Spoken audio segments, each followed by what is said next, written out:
So where does spirituality fit into the health arena? If we have a health problem, where does spirituality fit into that? For myself, I specialize really in psycho-spirituality, as well as nutrition, functional medicine, all the physical things, but my real interest is in psycho-spirituality. So what does this mean? It means I'm really interested in the functioning of the mind and how we can optimize our mental state, but also how spirituality plays its important part, not only with the psychological, but also with health in general. So how does that all fit in? Spirituality is an understanding and awareness that we're part of something greater than just our little selves and our little mind, although our little mind seems to think it's much bigger than it is. Our ego, this identity where we feel like we are the universe, and in a sense we are, because we are everything, we are part of everything, we are part of that great oneness.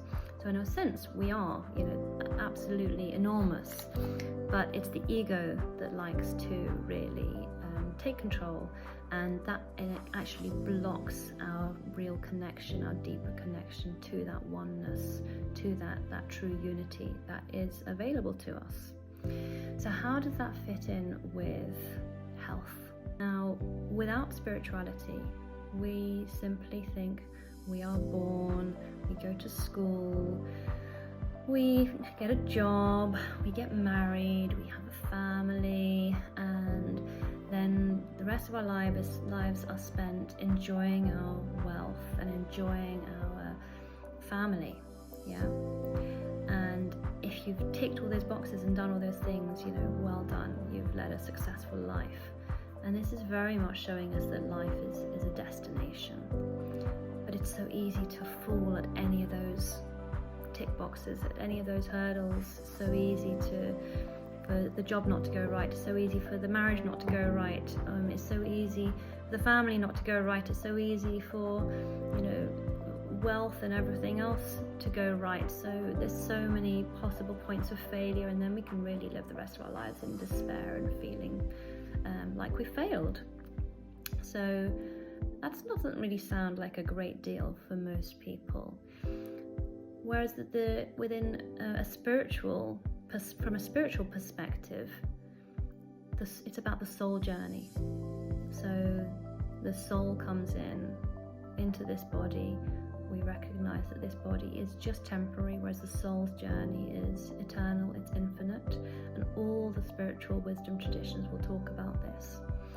And through this, being in this body, we have this incredible opportunity in this body for the soul to evolve, for us to learn, for us to grow, and actually for us to self-realize, for us to God-realize. It's very difficult using the word God in a health setting. It's a huge spiritual taboo. And actually for myself, when I came from an atheist background myself, but through my integrative medicine journey, I was introduced to spirituality, and to begin with, I felt so angry that they were bringing that into this arena, because it shouldn't be there. That's how I'd been trained, it shouldn't be there. Happy with psychology, happy with the nutrition, supplements, detox, but spirituality is for the mad, it's not for the rational person. That was the mindset I had in my 20s when I was first learning integrative medicine. And that's the mindset many have. So part of what I feel I'm really called to do is to help to break the taboo of spirituality. We've had many taboos over our time, from sex to death to feelings of vulnerability, mental health issues. All of these have been taboos, really. You can happily talk about that amazing meal you had last night, or go into great detail about how beautiful that scene is, or how terrible work was today, or whatever it is. You can go into such great detail, but you can't in social settings just suddenly launch into discussions about mental health, for example, your mental health and your vulnerability. So all of these things are kind of, they're not really talked about very much. They're still considered taboo. And spirituality is a big one. It's a big one. It's not easy to talk about for a lot of people. So that's something that I'm really keen to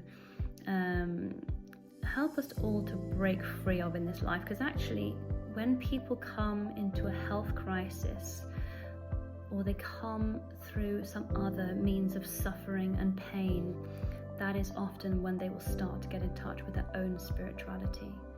So this isn't something that we need to use medical science for or our intellects for. It's actually through experience. So the reason that someone like myself changed from thinking it was for crazy people to now being a very spiritual person, really living a very authentically spiritual life. I see things through the spiritual lens, is just through experience, just through my own personal experiences, not because of books I read, not because of training courses I went on. It's just through my own experiences. And then you go deeper, you stay open, you learn to trust yourself, you learn to trust your own processes, instincts, intuitions, and everything starts coming alive within you. Everything starts talking to you from within. So that's how, we can talk about the God inside of us starts to communicate. Now, where does spirituality, where does that fit in with religion? So some people within religions are extremely spiritual and they really are on that inward path. Others maybe not so much. It can be more of a community aspect. God is outside of them. You're concerned about punishment and reward, and it's this external God. But actually the spirituality I'm referring to is much more about that inward spiritual journey. And we can talk about esoteric practices versus exoteric practices. Esoteric meaning you're on that inward journey. Exoteric is more that external aspect. So how does this fit in with health? Within integrative medicine, we see that there is meaning to disease. Those of us within integrative medicine, we see that it's the body talking to us, it's the body communicating with us. It's trying to give us a message, it's trying to tell us what's wrong, how we've gone off track, where we're out of balance. Now, sometimes it can be as simple as toxicity exposure, of course. So one of those, like I talked about in an earlier video, the causes of disease, main causes of disease. Yes, toxicity, poisoning, etc. Fine, we separate that from the psycho-spiritual. But even when we come to nutrient deficiencies, if the gut isn't working, or the family that we've come into, when you're a child, if you're not being fed properly, etc., all of this can become more into the spiritual realm. And actually, arguably, you can even talk about the toxicity is because we talk about what we need to learn in this life, and we talk about karma. So that it's in line with the Eastern philosophies, Eastern spiritual wisdom traditions, and we talk about how everything carries meaning. Everything we experience in our life carries meaning and purpose. So the thing that spirituality gives us all is this sense of meaning and purpose. So whatever happens in our life, we can start to see it as an expression of what's inside of us. So the boundaries get knocked down. You start to take responsibility for everything. You start to see everything as a reflection of what's inside of you. So it's actually a very empowering process, because many of us have been brought up and trained to and conditioned to live and think in a very external way. These things have been done to me, and it's just your luck. And it's everyone else's fault if things go wrong. We get into the blame game, the victimization, whereas actually being on that spiritual path of meaning and fulfillment, meaning and purpose, means that you take responsibility because you just accept that's your karmic journey. That's what your soul actually came in to experience. Like I say, it's quite a hard thing to sit here as a doctor and talk about these things because of the taboo. And because a doctor shouldn't be talking about such things. But these are the barriers that I'm really keen to break down and actually let it be expressed as a really important, essential part of being human and human health. So often I'll see very sensitive people in my clinic, and their health is wrecked by their 20s, and you go back, you look at their childhood, often they were the very sensitive one, with parents who didn't know how to guide a sensitive person, and what I always tell them is the thing about a sensitive person is that it's actually a gift. It's actually a gift because you can see things and you can feel things that other people can't see and feel. So if that is nurtured and if you're guided through that process, it can empower you, and you can live that purpose very, very easily, very quickly, and you can be who you're here to be. But if it is kind of shunned and dismissed and made fun of, you very quickly learn that that is not okay within your family, within your social setting, and you look for other parts of yourself. So quite often you would maybe overdevelop the intellectual mind,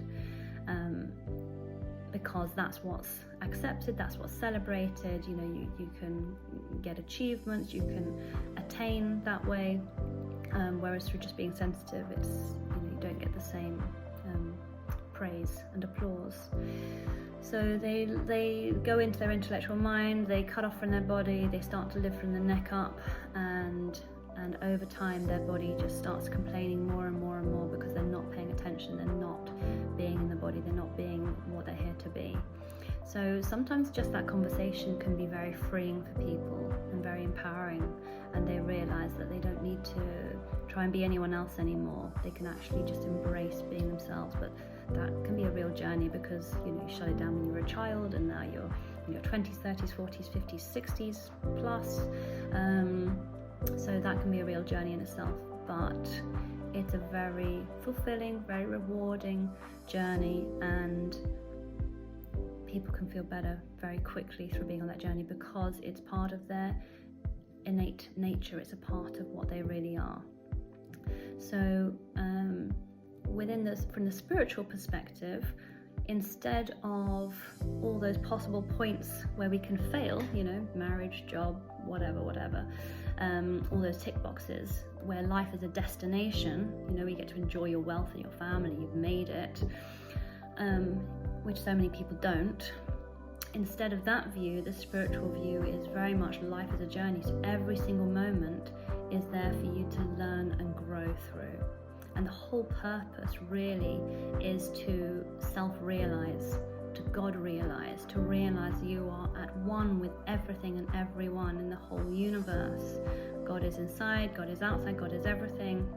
Don't need to use the word God, we can use the word the divine, the universe, life energy, whatever you want to talk about. But it is something way beyond our ego. And as soon as people start to live from this place, life becomes far more satisfying, more rewarding, and more fulfilling, and you have that sense of meaning and purpose all the time. You're no longer bored. It becomes far more interesting, by the way, as well, as you're more connected with yourself and everything around you. So it has its place in health because you can start to understand your karmic journey, your soul journey, what you're supposed to be learning from it, what wisdom you can take from it, how you can mature and grow through that process instead of being in victimization mode.